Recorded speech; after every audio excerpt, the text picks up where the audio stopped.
up guys, Sam Pack here and welcome back to the channel where we talk about tech, gear, and keyboards.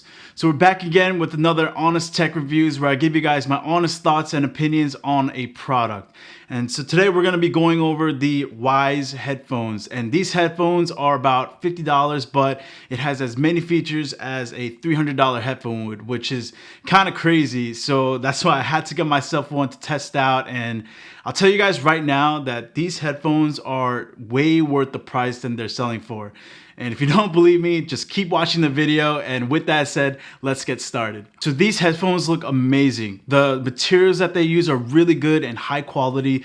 The plastic doesn't feel cheap at all, and all around it's a pretty well built. And I really like the headphone design that they went for. It's with this curved bands on the earpiece, and to me they look really dope. As far as comfort, these headphones fit pretty well. I would say it's a little tight for me since I have a big head, and I just wish that the ear cup paddings were a little bit more spaced out for your ears, but I'm sure people will still like the extra padding. But personally, to me, I think you can wear these headphones for maybe about an hour or two, but for me, since they're a little tight, I definitely can't wear them for long periods of time. These headphones have a 20-hour battery life, and if you're someone like me who forgets to charge their headphones, you can charge them for about 10 minutes and you'll get 4 hours of playback, which is really nice, and it's really thanks to the USB-C connection that it has on the headphones. So these headphones have a built-in Alexa, or you can use any personal voice assistants that you want to choose, and you can change those inside the app. So these headphones have 3 different levels of noise canceling. They have private, present, and environment. Private has the most noise canceling, and present is kind of a lower noise canceling so that it's not totally canceling everything around you. And environment has a transparency mode so that you can hear the ambient noise around you. Also, it has a feature where you can cover your hand with the cups and it will completely cut out the music, but it won't pause your music, so just letting you guys know. As far as sound quality, for $50, these headphones are pretty good. I still like my Sony XM4s, but for $50, these are not bad. These headphones are a little bit more on the bass side, even for me who loves bass in headphones, but I think it's a little bit too much. And for the high mids, I think they're good, but you definitely still need to take out some of the bass in the EQ settings in the app, and so that the vocals can pop out a lot more. And if you guys want to know my EQ settings, here's a screenshot of them. Just be careful though, if you set up your EQs the way you like them and then by mistake, mess with the default EQ or any of the presets, it's gonna reset all of your custom EQs and you gotta do it all over again. I'm not sure why this is the case, but hopefully Wyze will make the changes in their app.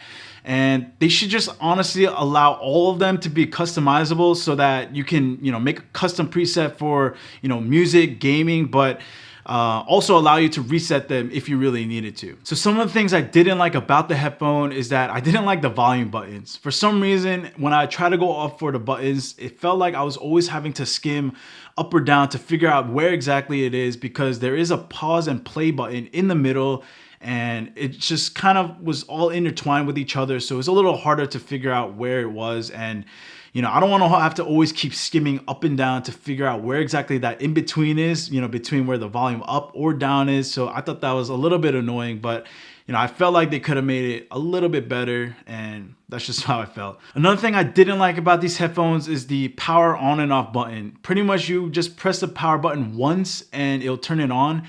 And for me, I don't like that function, because in case you hit that power button by mistake, it's kind of annoying to having to turn them back on again. Whereas in the Sony XM4s, you have to hold down the power button to turn them on and off, which I personally like better. For the touch controls, they should have added a one-tap option to play or pause the music, but they only have the ability to cover up the earphones or use the double tap for assistant. I don't see why they can't do that, so I'm hoping that they will put out a firmware updates, or if it's possible, or they should add the pause and play button to the double tap instead, because some people don't even use the voice assistant anyway, so I think that would have been a better option. So are these worth buying? Absolutely yes. You cannot beat $50 for these headphones. The amount of features you get in these headphones is almost unheard of at this price point. And I'm actually surprised that they're still selling it for this low. And as far as sound quality, don't expect these to be premium. And like I said, they're only $50, and it's Wyze's first take on these headphones. And companies like Sony and Bose and Beats, they've been around for such a long time and they have way more experience in terms of product lineup. But if you're not trying to spend over, $300 on active noise canceling headphones, you guys should definitely pick these up. So let me know what you guys think. Comment down below. Thank you guys for watching, and don't forget to like and subscribe, and see you guys in the next one. Peace.